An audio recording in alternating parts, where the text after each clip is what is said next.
Okay, tonight we're going to be talking about absolute value. You guys have been talking about that for a couple days. However, this time it's not going to be an equation. It's going to be a inequality. And so let's look at some examples. I don't have my writing pad, so I'm just going off some examples, and we'll talk about each one. So go ahead and write the absolute value of x minus 20 is greater than 5. Okay, before we just split these off as equations, but the only difference with the inequality is the first equation you just write exactly, the first inequality you write exactly like it is here. So you're going to go x minus 20 is greater than 5. And then you just solve that. So you would add 20 to both sides to get 25. So you get x is greater than 25.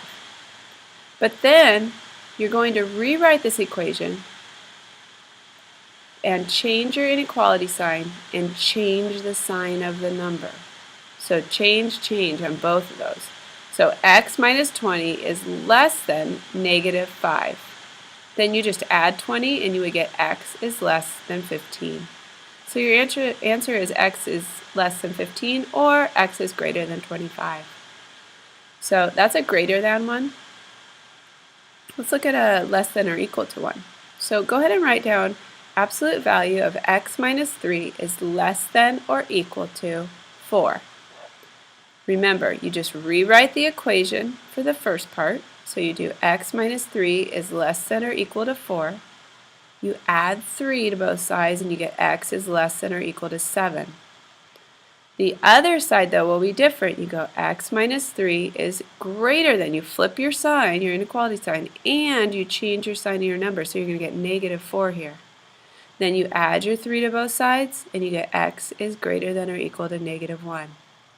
You can write your answer like this: x is greater than or equal to negative 1 and x is less than or equal to 7. Or you can write it together as a compound inequality by putting the x in the middle and putting the negative 1 and the 7 on the ends. So big thing that you want to remember here is change the inequality sign on the second equation, or the second inequality,